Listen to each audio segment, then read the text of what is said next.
Welcome, everyone, to the Union Federation podcast, where we discuss both Star Trek and the Orville here on the Fandom Podcast Network. My name is Kevin. I'm going to be your captain here for our Union Federation Starship. Now, I just want to warn you, I got, of course, a couple crew members here. One of us is a Jilliac, and I'm not going to say who it is, so we got to make sure we get this thing done on time before they're taken away by you-know-who. So with me, as always, of course, is our first officer and counselor and founder of the BQN, Miss Amy Nelson. How are you?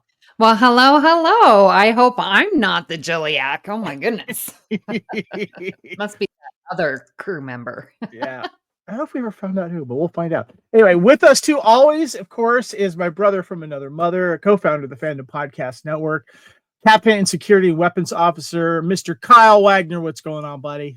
You know, I was going to bring cupcakes, but I just feel like I got kicked while I was down. Oh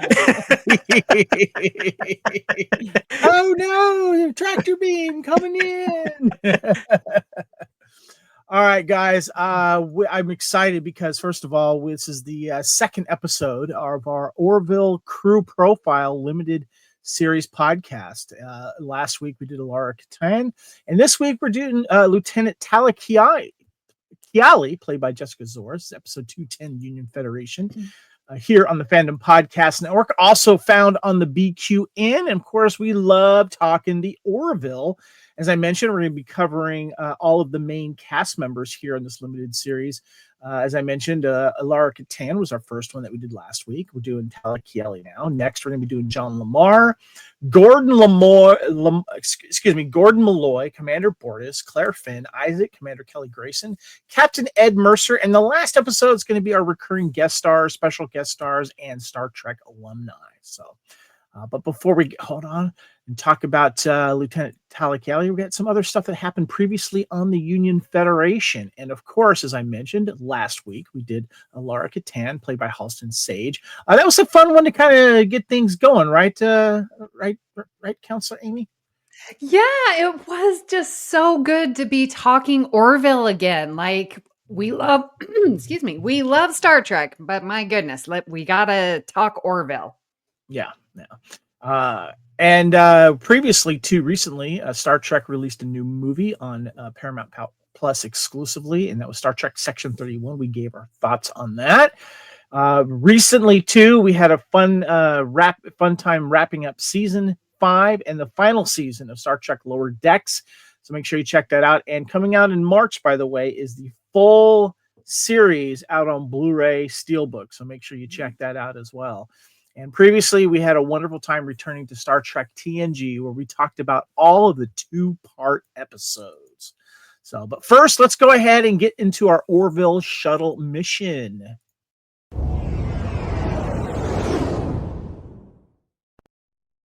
All right, we are discussing Talla Keyali. She's Lieutenant Talla Keyali. She's in security for the Orville here.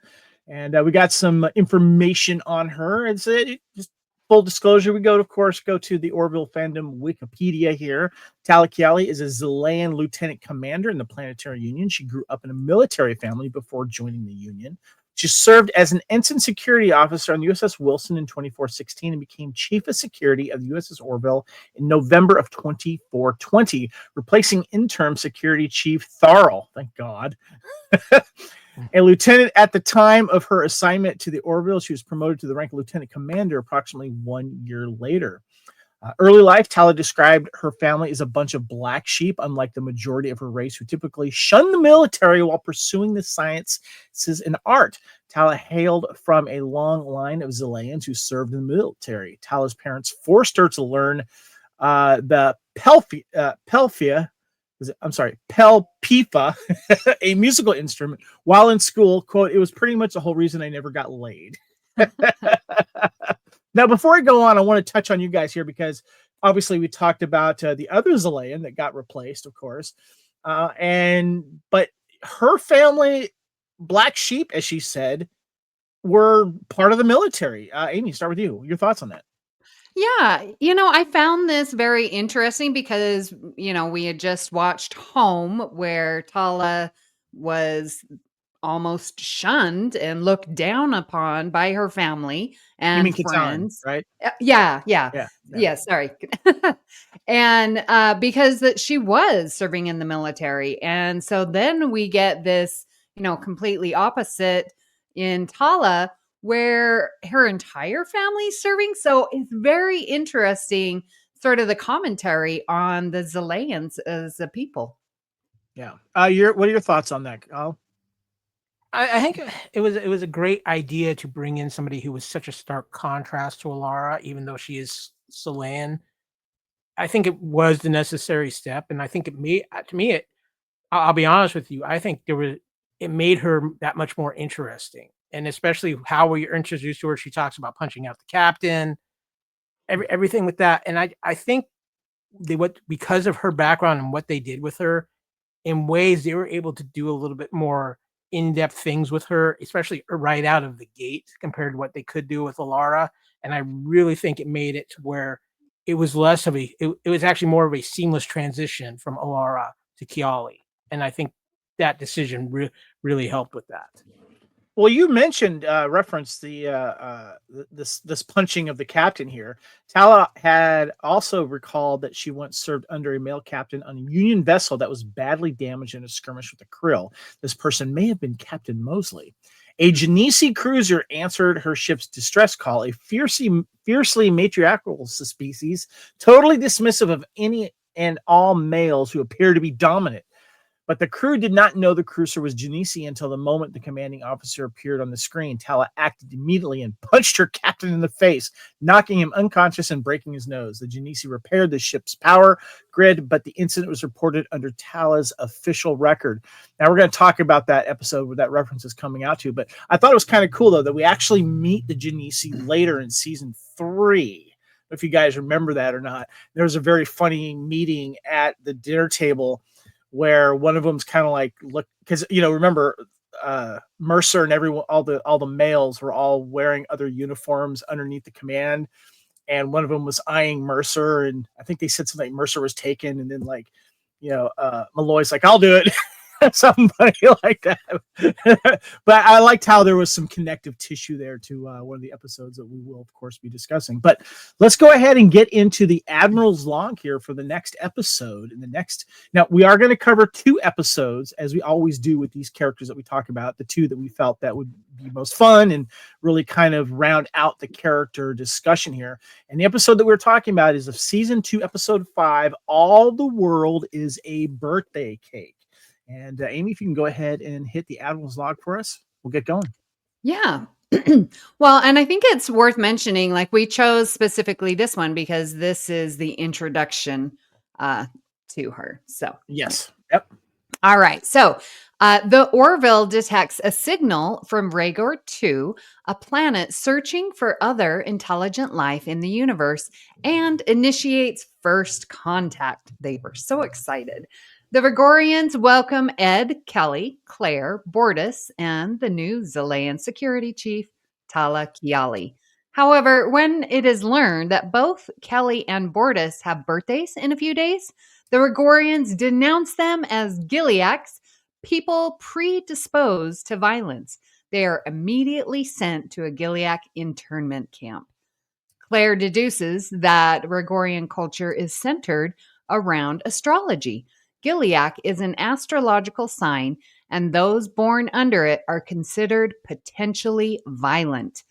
Talla correctly hypothesizes the origin of the Gileak stigma. A star in the Gileak constellation collapsed into a black hole millennia earlier, and the star's disappearance was interpreted as a bad omen. John deploys a solar reflector that that simulates the star when viewed from the planet. With the star's apparent resurgence, Gileaks are no longer considered inherently dangerous, and Kelly and Bortus are released.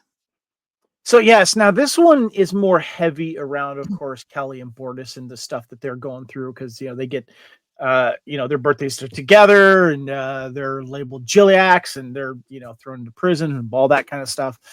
But it's our new character that kind of helps find a way around this and to help rescue them and stuff. And so we get Lieutenant Keyali here really gets a moment to shine. And, there's also a nice moment too in the beginning where she's like first being welcomed and she's telling a story about having to punch out her old captain. But I like the thing, like she's actually, after she's dismissed, she turns around saying, hey, look, no matter what happens, anyone's going to come at you guys, I'm going to bust them up first. So I thought that was kind of a cool line there. But I just kind of wanted to get into a little bit of trivia first here, guys. The first one we have here is the first series appearance of Jessica Szohr as Lieutenant Keyali, who replaced Lieutenant Alara Katan. Here's a good little side-by-side I have going on here. I know, that's a great image. If you're not watching on YouTube, please, this is a very beautiful image of both of them together. It kind of would be kind of cool if they had an episode together where they work together. That's what I was thinking when I saw this image. I thought that was kind of cool. The next bit of trivia I have here is, go ahead, Amy, why don't you go ahead and read this next one?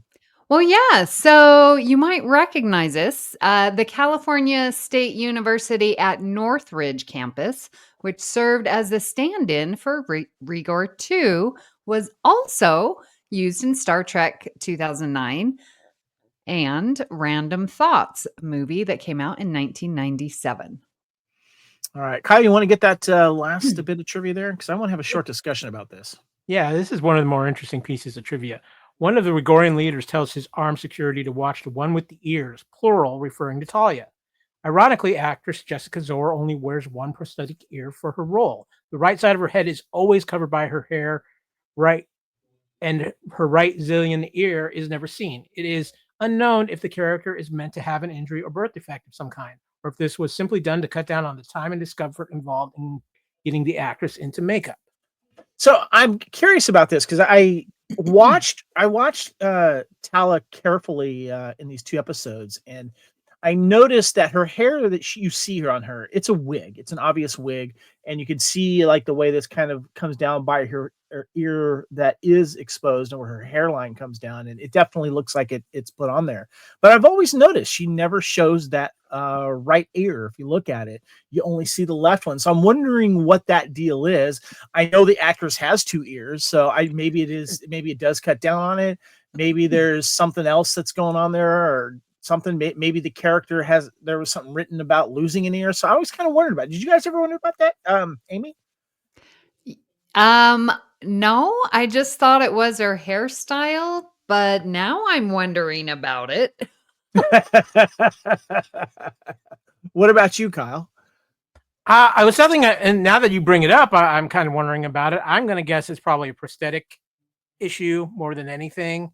Yeah. Maybe they had a storyline somewhere down the line about it. But my guess is it was probably a prosthetic thing. Save a little time, save a little money, get her on set quicker. And hey, television shows they will find any way they can to get a little loophole to save a little money. It's true. That's true. So our notable guest stars here, of course, we have Ted Danson as Admiral Perry here. We also have Mike Henry as Lieutenant Dan, who loves those Orville cupcakes, by Ensign Turco. And then we have John Rubenstein, who plays the prefect. He's the leader. Those are our reoccurring characters there. But let's go ahead and talk about the episode a little bit here, guys. I want to start with you, Amy. This being, of course, the first episode that we get Talla in, and doing the rewatch of it. Do you remember what it was like when you first saw the episode and what kind of impression this character had on you? Well, it was, put up against Catan because that's who she's replacing. So at the very beginning, I think the writers and Seth MacFarlane did it great in saying, all right, let's interview her. And we're getting the perspective with Ed and Kelly, who are, asking her questions, sort of figuring out, is she going to be our chief security officer? And I think it's interesting how Grayson is like, yep, she's going to work. And then Captain Mercer's still a little hesitant, but then we get that closure at the end where it's like, all right, you can hit me anytime. Basically that was the scene you're talking about too. He's hesitant. And then that's when Kelly says, you wanted another Zelan. Yeah. Yeah. So I wanted to ask you guys, did you feel that was a little too pigeonholed to just always have a Zelayan as a security officer? Kyle? Kyle, you've been wanting to say something, but I'll answer that question after you're done. Okay, well, real quick, Jessica Szohr is actually on record as saying 2 reasons why she only had the 1 ear was less time in the makeup chair, and 2, wearing both of them made her hearing muffled. Mm. She had a hard time hearing. So just wanted to clear Okay. that up. Thank you for checking that up. Oh, yeah, I like that. So as far as the character, I don't think it's pigeonholed to have another Zelayan because Mercer specifically requested that.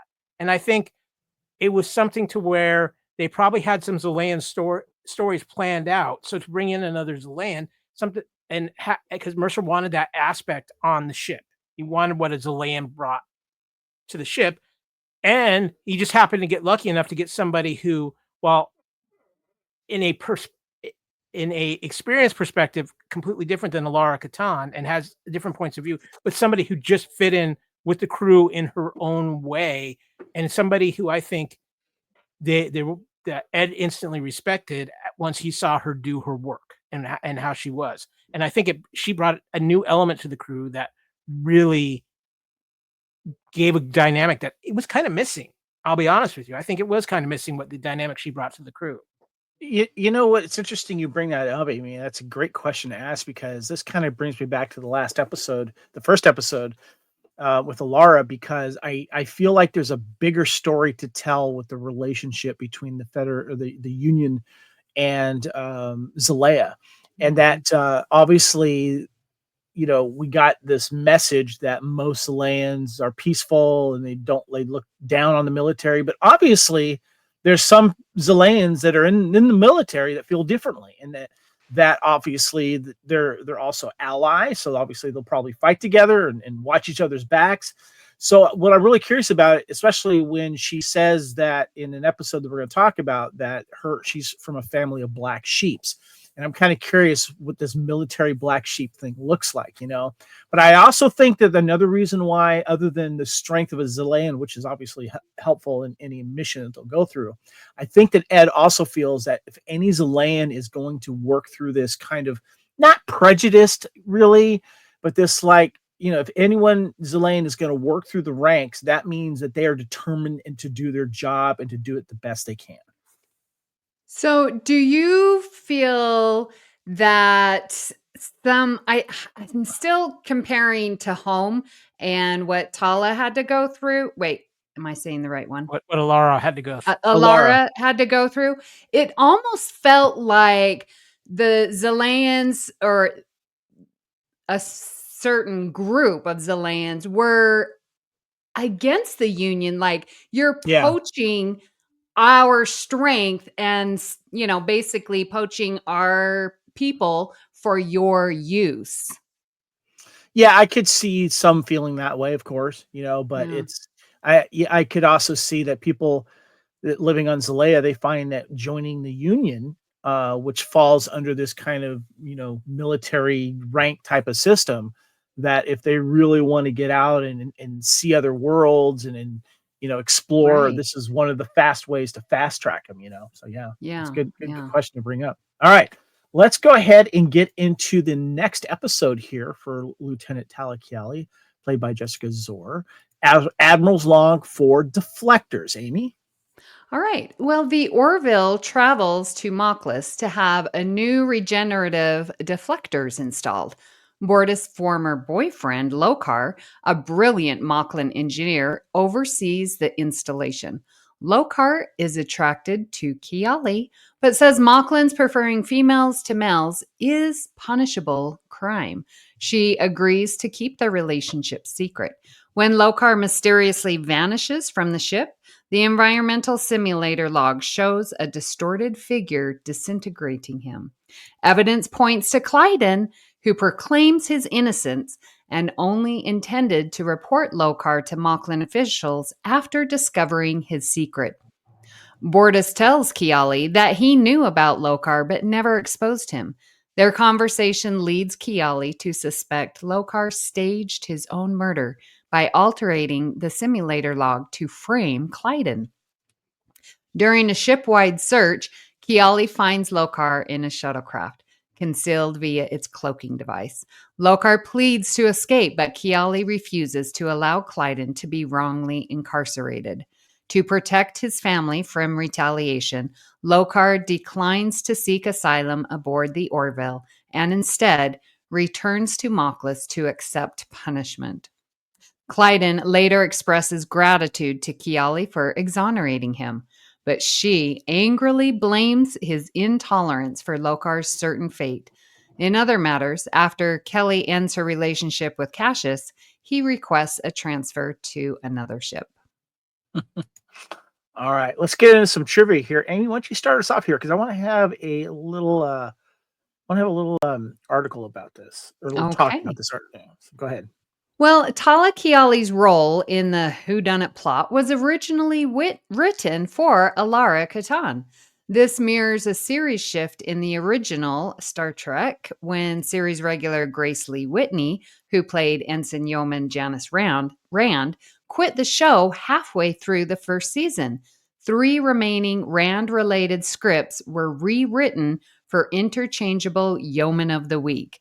When these scripts ran out, the yeoman's stock character was phased out completely. I So did not know that. yeah, I didn't either. That was news. But I did want to ask the question here, guys. So this was originally written for our previous security officer here for Alara Katan. So my question is, would this episode work with Alara Katan, or is it better with Talla? Kyle, what do you think? Absolutely not, because I think one, Alara being so young and having that romantic connection with Lokar would not have come across near as well as it did in this episode. Jessica Szohr, Talia being a little bit older, being a little bit more experienced, and just her personality and more a matter of fact of the right and wrong of it, but seeing the big picture. From what we got from Alara, I just don't think that character was still mature enough to be in this situation and would have handled it in a totally different way. We'd have seen the detective side of her, yes, but to add the emotional element, which makes this episode so incredibly powerful, is so well handled by Jessica as Talia. And there is no way, I'm sorry, there is no way Alara has the impact in that final scene with Clyden like Talia does. And I think I just don't, it's not any offense to the Halston or the Alara character. It just does not work with that character. All right, I got similar thoughts, but Amy, I want to hear from you. Would this have worked with Alara or better with Talla? You know, I have to agree with you, Kyle, for everything that you said. And I mean, previously we saw Alara, yeah, with that young, oh, maybe she needs a date. Wasn't she like dating Dan or something? Went on a date with Dan, yeah. Yeah, and that was just it just seemed very trivial, just very lighthearted, just like, oh, like a high school dance type of date, nothing really serious. And then you get this relationship with Talla and Lokar that is a very mature relationship that has consequences beyond just them. Like, so to have this type of relationship for Alara, I just don't know that it would have connected like it does with Talla. It's interesting when you brought good points, by the way, Amy. When you brought that up, Kyle, of the scenes, especially the one against Clyden, there was 2 scenes I was thinking of that I could not have seen Alara do, and that's why I feel that Talla was perfect for this. That the one that you talked about with Clyden, but also too when they're all at the table with the other Mocklins, and she kind of raises her voice and saying, "You bigotry, this and that, and blah blah blah." I couldn't see Alara doing that. I felt that the way that Talla did. It was great. And it made me think too, I'm kind of stepping on a question we're going to ask towards the end here, but it made me think that with her saying in this episode that she's part of the black sheep of the family, that means that she's gone through some type of either bigotry or racism towards either her family wanting to be in the military or something like that. So I feel like she understands both sides of what Lokar's going to a certain degree anyway. And the closed-mindedness that and the frustration that she's getting from basically all the Mocklans right now. So that's what made me kind of think about that. You mentioned like the bigotry that she experienced, that she references and stuff like that. I think as much as Alara kind of experienced that from her family, every indication I get from Talia is she experienced that not only from her family, but from the world around her and people seeing her probably as her own people as the land with her joining the Union. Because if you think about it, at her age and her experience level, she went into the Union a lot sooner into the relationship with the Zalons and the Union. So who knows how even worse it might have been at that point as of what they thought of the Union. And two, who knows what the Union, how the Union early on treated the Zalans as well. Were they seeing him more as muscle and not seeing him on what they could be fully capable of? So if she might have had to even prove herself more to not only the people in Zalea, but to the people in the Union as well. That's a good point. All right. Well, the next bit of trivia we have here, I'll go ahead and read this one, and Kyle, you can get the last one. When Lokar and Talla enter the simulator, the movie playing is Anchors Away from 1945, starring Gene Kelly and Katherine Grayson. Their names make up the character name of the Orville's first officer, Commander Kelly Grayson. So there you go. And that doesn't surprise me at all that you would get someone like Seth who loves old school movies and musicals. And he's always, if you listen to his music style and, almost all the episodes of Family Guy, he loves those old school type of stuff. So I thought that was kind of cool. Kyle, go ahead and read the last bit of trivia here for us for this episode. I don't know. This might be more appropriate for you, considering we're going to be talking about suits, and you are the man who suits up. But the opening scene takes place on the same set where Neil Patrick Harris, playing Barney Stinson, sang "Nothing Suits Me Like a Suit" in the How I Met Your Mother episode "Girls vs. Suits" in 2010. In fact, the opening shot pans from virtually the same camera's perspective as the finale of Barney's musical number. Now, there escaped Neil Patrick Harris. I'm just saying. Now, this is done in the back lot here in Hollywood. A lot of films have been here, but the way this shot and the way this panned down, it's almost similar to the Neil Patrick I Love My Suit song. So, yeah. Mm-hmm. Okay, guys. We had some notable guest stars here. We had Cassius. I know. I'm just pulling a Mercer. We also had right here, we had Chad Coleman, of course, Clyden as well.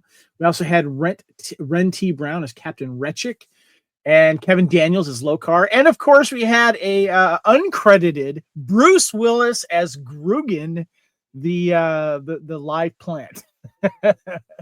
And what? Yeah. Bruce Willis played the voice of Grugan. Kyle, I just have to add something with this too. As fun as it is that Bruce Willis is in this, in a way, it's almost kind of sad for me because it was shortly after he did this guest voicing that he got his medical diagnosis. Yeah. So it kind of that just kind of ties in that for me. But yeah, great casting, and I know we talked. I just got to shout out real quick to Chad L.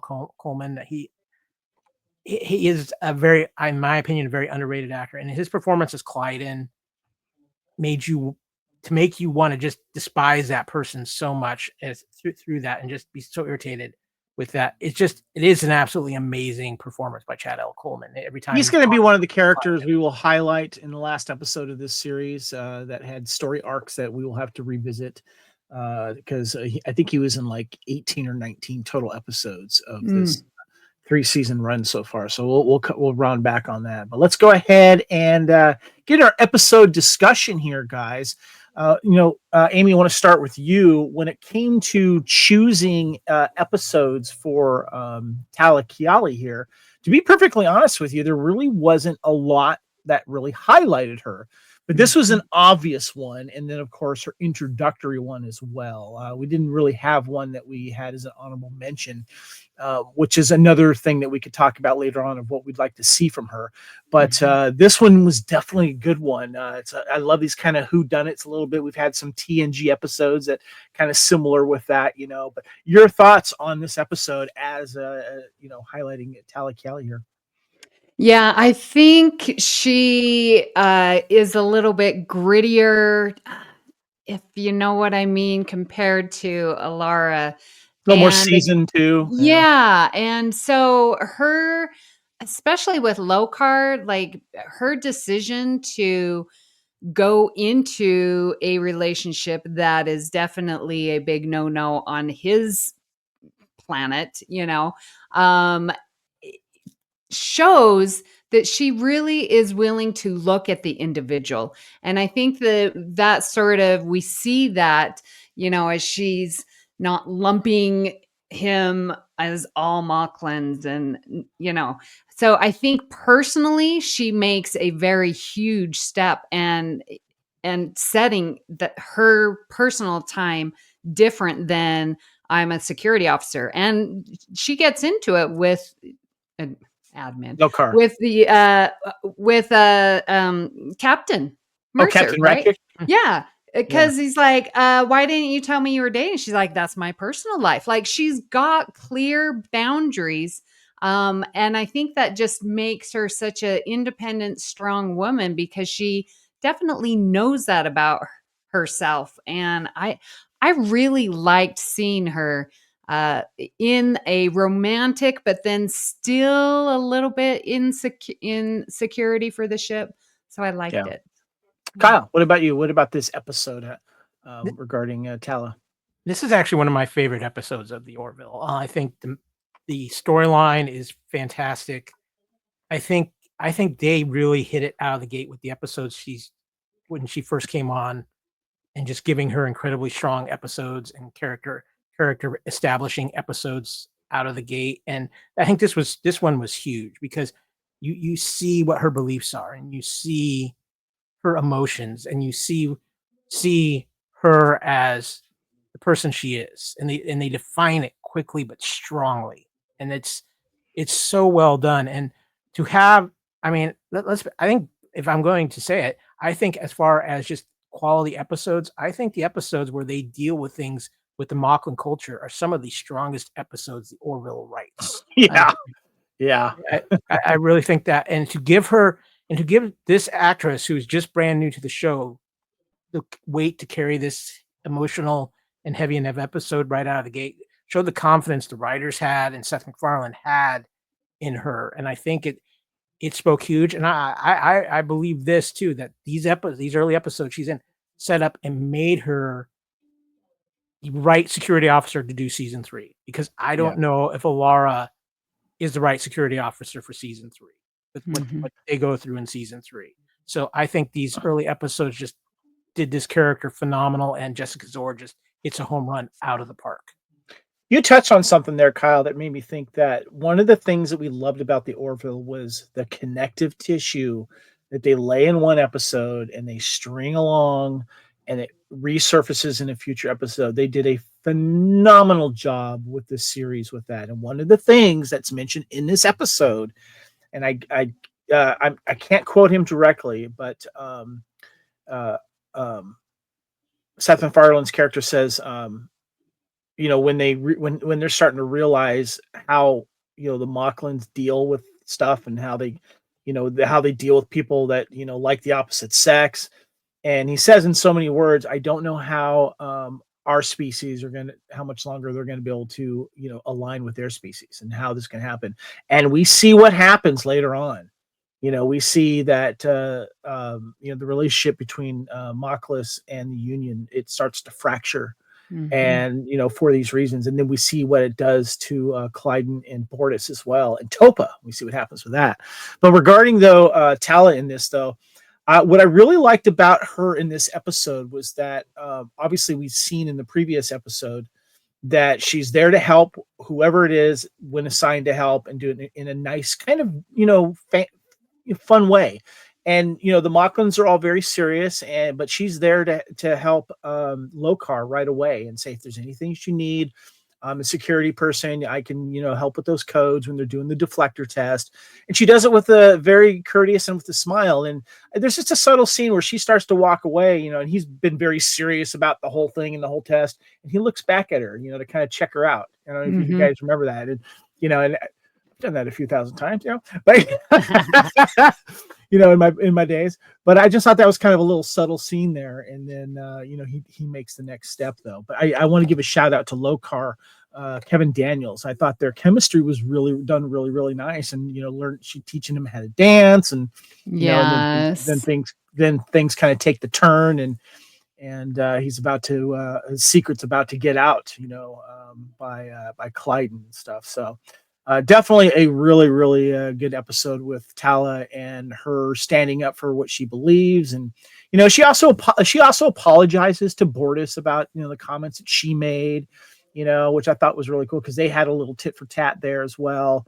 And I think he respected that because, she called out and saying, well, I'm surprised you don't feel this way because of what they made you do to your daughter. And he blows up at her, Bortus, and then she steps back on that later. And I think that when she apologized, Bortus, respected that she came out and said that. So that was another thing that was really cool about her kind of seeing the whole picture. Some of us, sometimes we lose our composure and we get angry, and then we step back for a little bit and say, you know what, I could have handled that better. And that was a good example of Talla doing that, So before we move on, guys, was there anything else about the episode with Talla that you guys want to touch on? Go ahead, Amy. You go ahead. Yeah, please. I just wanted to, sort of talk about her growth overall of the seasons. Cause we really only had these 2 episodes that we're talking about, but what you were describing with her diligence in, proving and making sure that Clyden didn't, get punished for something that he didn't do, like that takes integrity and he was framed. Yeah. Yeah. And to not let Lokar go. My gosh, like that was very telling that she really does believe that the law and the justice system is going to be beneficial if you explain yourself, right? And so she wasn't even willing to let Lokar go. Like she definitely is stand up, has high values and integrity, and that was definitely shown in her character. Kyle? There was one little thing that happened in this episode that I thought also kind of showed. I don't know if Alara would have had the same response when she's on the shuttle and realizes when they're in the the conference room chamber and she finds Lokar there and she's like, Lokar knows, how did you know I was here? She's like, I'm the chief security officer. I know where everybody is. Yeah. Yeah. I don't know if Alara can say that and have the same. She says it in a commanding way, like she was 2 steps ahead, Yeah. And I think that in that one moment, we see how skilled she is. I mean, obviously she's also a great detective in her own right. We see that, but we see how skilled she is and how honed her skills are. Alara had good skills, but they were still growing and she was still developing. Here we're seeing somebody who's fully developed in their skills and their confidence and everything. And I really just think those little moments, and they did this a couple of times in her early episodes where they really established the character and the differences in the characters. And it was done in a good and respectful way. And one of the things with that too is, and I think especially like with her confrontations early on in this episode with Bortus, the crew is still getting adjusted to her personality and how she conducts herself, but then respecting it. Right. I think that was really good things to see. That's a good call. All right. Yeah. I have a question. Oh shoot. Nope. Continue. I lost it. Well, we're going to go ahead and go into the next Orville shuttle mission here. And let's talk about the actress, Jessica Szohr.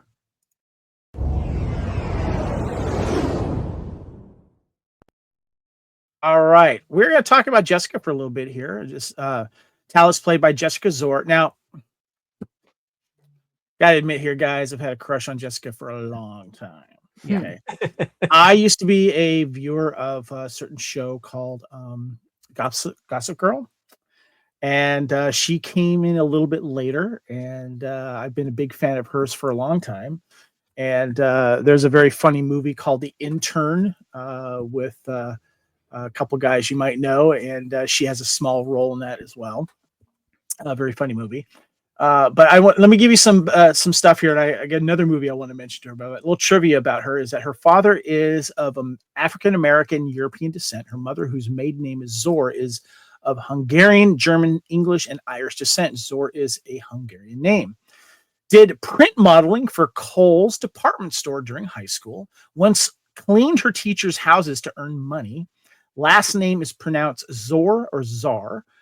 Graduated from Menominee Falls High School in Menominee Falls, Wisconsin. Announced her first pregnancy with boyfriend Brad Richardson on September 24th, 2020 via Instagram. Now, Kyle, how do you know Jessica? So I knew her from Gossip Girl. She did a show too called What About Brian for ABC that I had watched a little bit. She also had a couple episodes of My Wife and Kids. She even did a Taylor Swift video back in the day. Which one was that? Do you know? 22 for the video for the song 22.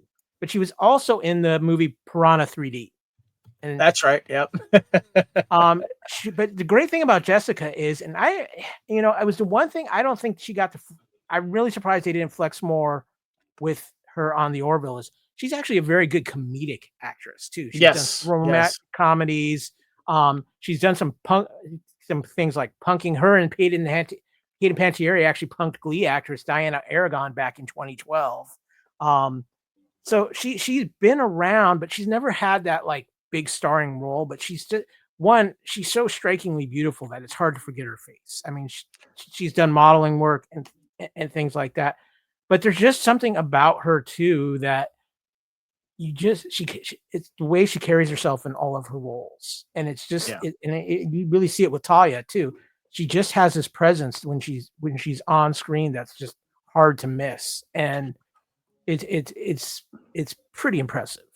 Well, she did the movie Ted 2, the Ted the Talking Teddy Bear that, of course, is written and produced and voiced by Seth MacFarlane in 2015. So I'm sure that's how she got on Seth's radar. But you mentioned the stuff that she's been in, of course, and she did Gossip Girl as well. She did 83 episodes of Gossip Girl. But the movie I was talking about was The Internship, which is a very funny film with Vince Vaughn and Owen Wilson, who lose their jobs, and so they go to be interns for Google, and she has a role in that. But I did want to mention, though, I'm assuming it's probably around the time she did Gossip Girl or just prior to it. She did this film, and I found it, and it's a cute film. It's called Love Bite. I just want to mention this real quick here, if you guys have seen this here. And there it is, Love Bite. And what's interesting about it is that she co-stars, or love interest in it, is another Star Trek alumni, Ed Speleers. Do you guys know who Ed Speleers was? Yes. Who, Amy? He is the new Kirk on Strange New Worlds. No. Ed Speleers? No, he plays Captain Picard's son in Picard. Oh, yes. Sorry, that's right. Yes. Yeah. And by the way, Love Bite is Jamie, who is played by Ed Speleers, says he needs to get out of his small town. This is shot, by the way, in the eastern coast of England. Really cool kind of coastal town where he grew up. He doesn't know it yet. Things for Jamie have a habit of getting complicated. So when he meets Juliana, of course, Jessica Szohr, a smart, funny, and absurdly beautiful girl from out of town, things quickly get complicated. You see, Jamie starts to believe that Juliana might be a werewolf. After all, she did arrive at the same time as several of his mates started to disappear, and now she is turning her attention to him. All Jamie knows is that werewolves target virgins, which he thinks is probably the only reason she's interested in him. So it's kind of a horror comedy. It's very cute. But yeah, their chemistry is good too. I just thought it was kind of a fun little alumni, Star Trek alumni there. So, or Star Trek / Orville alumni there. So, Anyway, there is a little bit about Jessica Szohr herself, but let's go ahead and get into their character development discussion here, guys. I want to ask you. So the first thing I want to ask you is how their character moments tie in the Orville universe as a whole. Now, we didn't get a lot of other standout episodes, Amy, of Talla Keyali here, but she's always been around. She's always been dependable. She kicks ass, obviously, and she's also had some funny moments as well. But I wanted to ask you about that. Yeah, I think she definitely, her and her race adds to the universe as a whole. And we talked a lot Zillions. about like Yep. how do they fit in with the Union Federation? Because yeah, are they friendly? Are we poaching them? Are I mean, Yeah, right. it's very interesting, and Mercer's always wants to have a Zilean for security officer. You know, did we do you feel that she is played for her strength? I think Alara, that was, open a jar of pickles. That was sort of the stand-in joke. It seems to not be with her as much. Yeah, you only see her really do that in the first episode, at least that I remember. The first episode of All the World's a Birthday Cake, where at the dinner Yeah. they have her bend that candlestick or whatever it Yes. is. Yeah. But they kind of played down the Zilean strength with her character. Right. Yeah. So And- that's interesting. And I'm wondering if that's going to just sort of take a back seat and we're not going to talk Yeah. about Zileans anymore. But like, again, I think having that relationship with Lokar, the Moclan, is really huge, and showing that interspecies dating that's, going to be happening. And so we get to have her show us that as well. You could actually say that what happens with her and Lokar, guys, really opens up the eyes of the rest of the crew on how much bigotry and racism is shown by the Moclans, if you think about it. So Kyle. I want to address what Wayne was talking about with her strength and how they exhibited it. If you really go back and look, they actually played it for a joke at one point with her and her strength. But I think again, it's having this older, this slightly more mature actress and this more mature character where they realize they don't have to play that joke and emphasize that. And I think they made it again. I've said this a few times in this episode. It really did change, I think, certain aspects of storytelling in the Orville to have this character compared to Alara. And again, it comes to the maturity aspect. It comes to the experience aspect. And I'm going to be honest with you. I think it's also Jessica Szohr just had more acting experience in Halston Sage to where she could pull off some more depth to the character at this point when this came along. But the character itself, I think what you take out of her relationship in the Orville universe as a whole is what dynamics did this character change on the crew of the Orville? Because I think it did change some dynamics. And you go back to like some of the episodes where she's involved, she's the secondary character, and just how, if you wonder, and think back on how would Alara have reacted to this? How would Alara handle this situation? And I think 9 times out of 10, you're going to go, it would have been vastly different than how Talia would have handled it. Do you know, talking about that, I don't think that Keyali would have done as well in the episode Command Performance. No, I agree with you there. But that again, that's also because she would have been more assertive in her command because that was they're playing. Wait. You don't think Talla could have done as well in Command Performance? I don't think it would have been. Yeah, I don't think we would have believed her to be like, oh, I don't know what to do in this situation.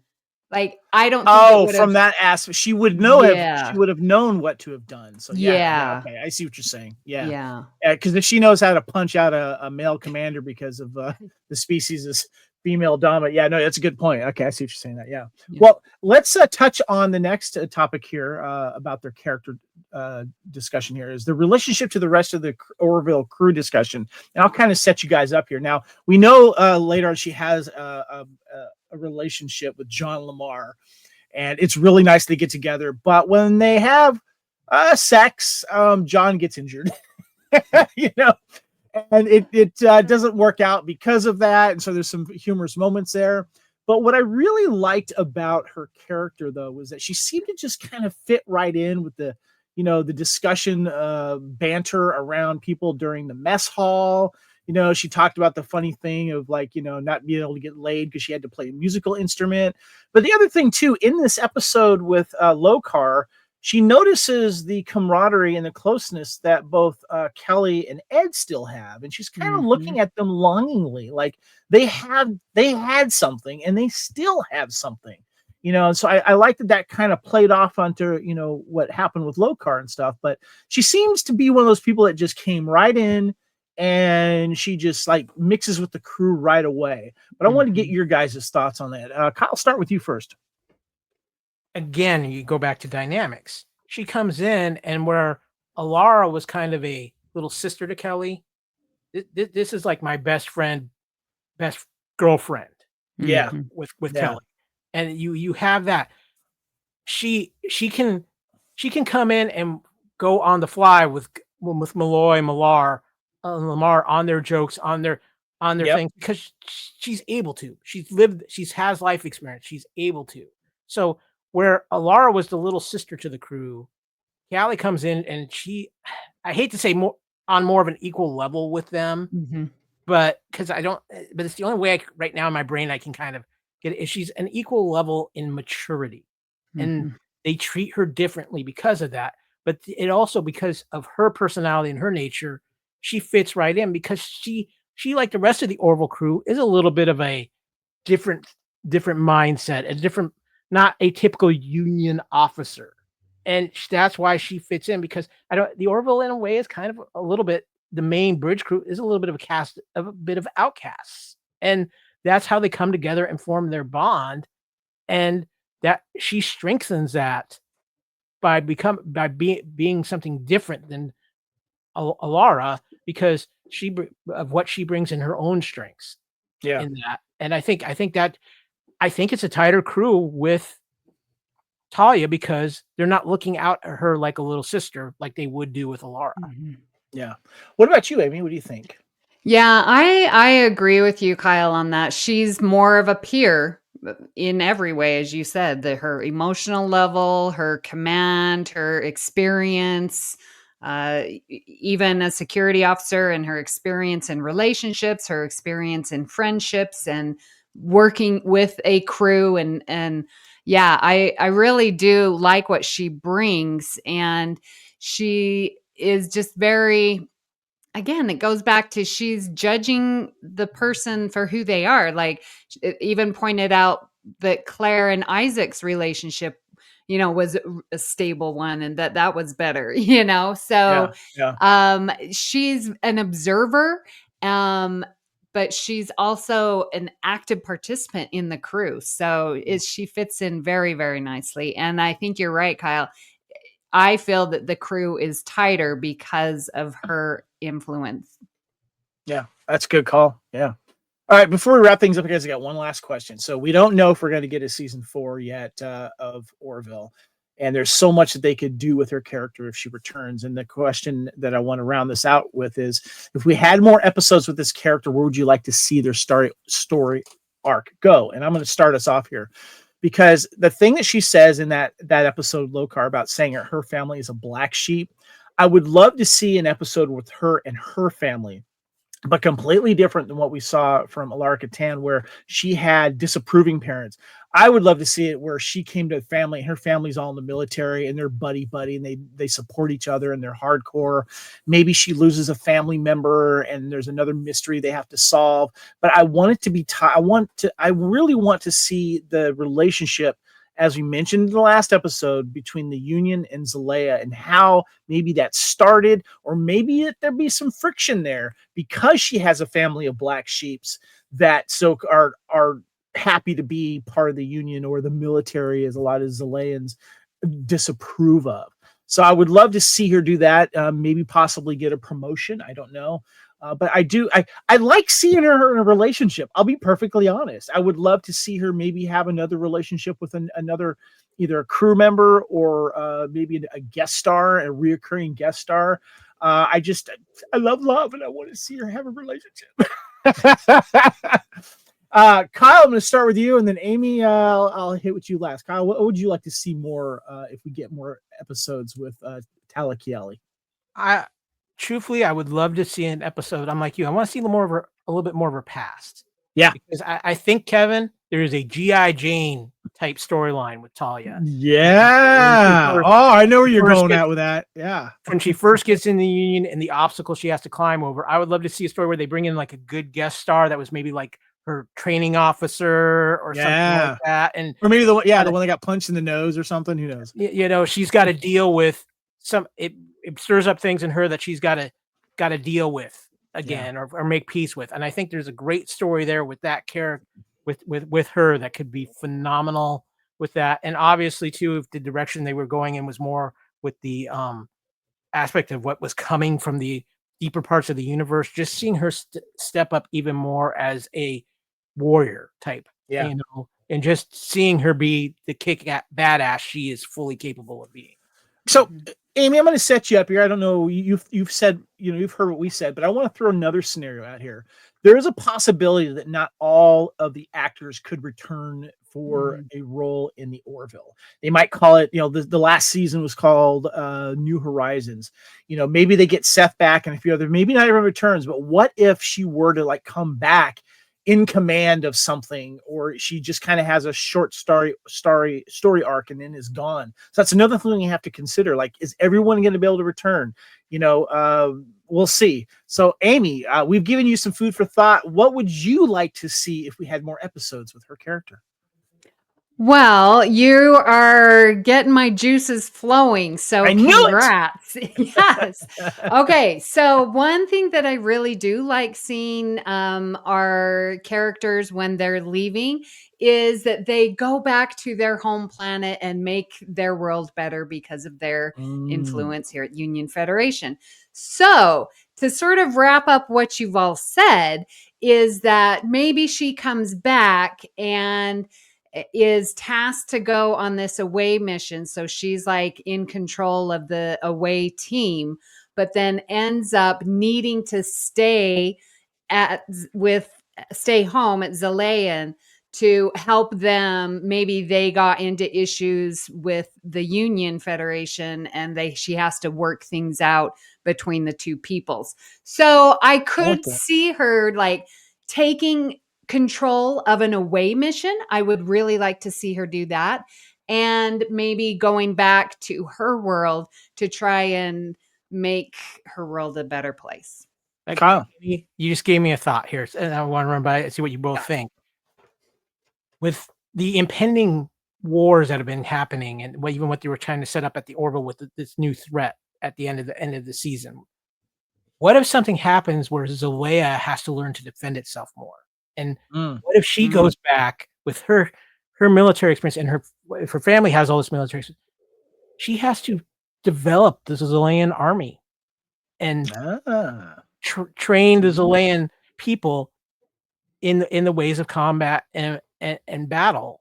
I mean, she would be a great, if Zalea gets occupied or something. Yeah, or something. Mm-hmm. Yeah, exactly. Yeah. Zalayan resistance or something like that. Seth, you listen? Come on, brother. We got some ideas for you. Yeah. They need to protect themselves from the krill. Guys, that's a great discussion. I love this. We got more. Let's go ahead and wrap things up here.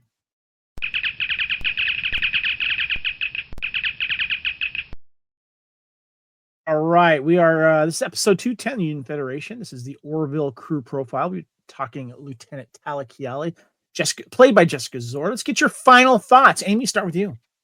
Yeah, Jessica Szohr, we are so glad to have her. I really like how she has taken over the role, made it her own. We still get to remember Alara and all that she brought to the show at the beginning first season. But Keyali is great with the crew. Her and Jessica, there's something about the way that she acts and the chemistry that she has with each of the other actors is just really spot on. And I like that when she's on camera, she just sort of lights up the room, you know? Yeah. And I'm very glad that we found her. And that's not to say that, didn't enjoy Alara, but there is something different with her. And I like that we're getting to see her and use her. And we definitely could see more of her. Kyle, get your thoughts. The translation I heard from Amy was she's got a little girl crush on her. I'm just going to say it. Yes. So, Kevin, I think you and I have enough experience in watching television and series and stuff like that, that usually when a original character gets replaced, it doesn't always go that well. Oh, God, yes. This is one of those few times where the replacement, I think, eventually is better than the original casting. And that is nothing to say that Halston Sage and Alara. Yeah, Halston was great. Her character was great, but yeah, I know you're going at. This character brings the entire show up another level. Yeah. And it needed to, because I think the thing with the Orville that if you go back and watch all 3 seasons is how much we were all shocked with how mature the show was from pretty early on, but the level of maturity this show takes as it grows. I mean, season 3 is just phenomenal television, period. Yeah.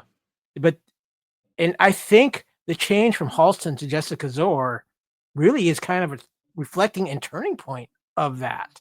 Yes, we had some heavier episodes, but it just felt like once they brought Talla in, the handcuffs really came off. And it's like they felt like they had a more experienced actress. They could do more with her, a more mature character, which they could allow for more things with. And Jessica Szohr, there's just something about her the camera loves. And she, like Amy said, she just lights up the screen when she's on it. And the thing about this character is you instantly like this character. Even when she comes across gruff and everything, you're just like, yeah, you know what? She stands up for herself. She's not afraid to stand up for herself, but she's also loyal to her captain and crew. And that's just something they wrote that very intelligently, and they tapped into something magical with the writing, the actor and actress combination with the character. And I think that the Orville, at the end of the day, was so better served having Talla as a security officer. And it made the show be able to take a leap that it may not have been able to with Alara. And that's just, again, it's not bashing Halston Sage or Alara. Yeah. It's just how I feel about that. One other thing real quick. I needed a little correction. Last week, I talked to everybody about a show Halston Stage was in called Prodigal Son. It has moved from Hulu, is now can be found on HBO Max. Okay. Good to know.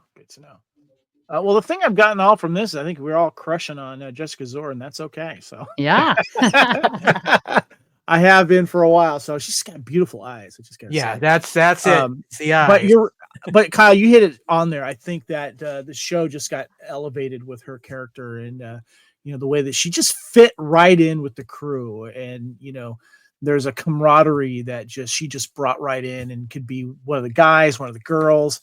And she had some really nice moments in the time that she did have. And so, yes, it just makes us want to see more of this character. So, yeah. Well done, guys. This is the Union Federation here on the Fandom Podcast Network and the BQN. But guess what? We are not done. Next episode, number 211, the Orville crew profile, we're going to be talking about Lieutenant Commander John Lamar, played by Jay Lee.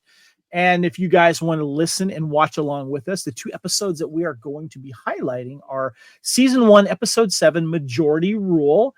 That's where Kelly leads a team to find 2 missing anthropologists on a planet similar to Earth. That's the up, down, vote episode there. And then in season, Season 2, episode 11, New Dimensions. That's where the Orville gets damaged by a spatial anomaly, causing harrowing effects to all of the living things. And that, of course, is the one where Kelly discovers Lamar's got some hidden talents and been hiding some stuff about how smart he really is. So we'll definitely get into that. Looking forward to that. All right. This, of course, is our 10-episode limited series talking about all of the crew members. This is Federation Podcast and the BQN. Amy, let's start with you. How do we get a hold of you and what's happening on the BQN? Well, come check us out on social media, on Instagram and Blue Sky at BQN Podcasts. And we've got some fun things coming up. We're still continuing our weekly Trexperts quiz and Bargain Bin Gamers going strong. Are those hard? Those Trexpert quizzes, are they hard?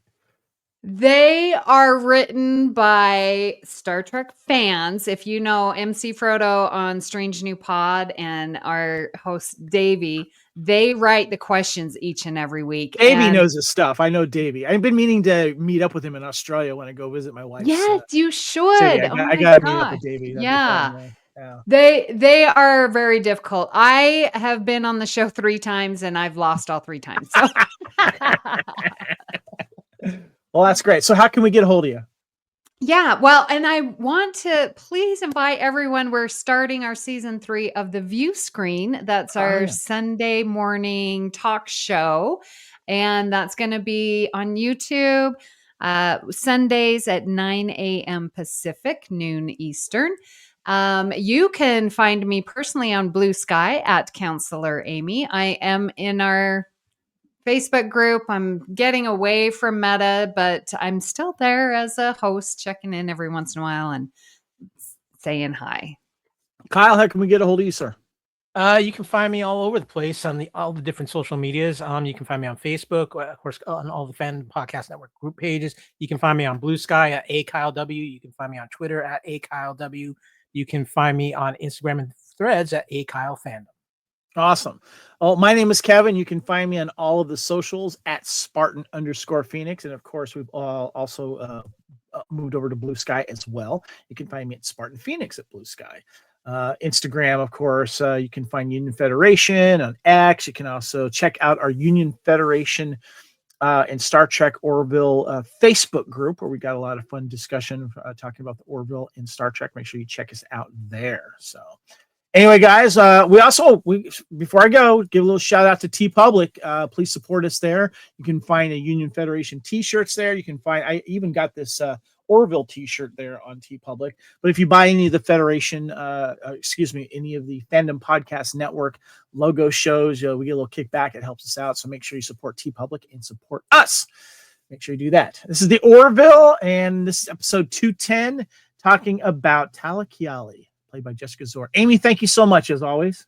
Thank you very much. Kyle, thank you, sir. Appreciate you. Yeah, I got a few cupcakes to go eat. Oh, yeah. Well, I am the Jilliac, and I got to get out of here because they're looking for me. So anyway, until next time, guys, we will see you next week. What do we always say here? We always say live long and prosper. And without a doubt, we are the weirdest ship in the fleet. We'll see you next week, guys.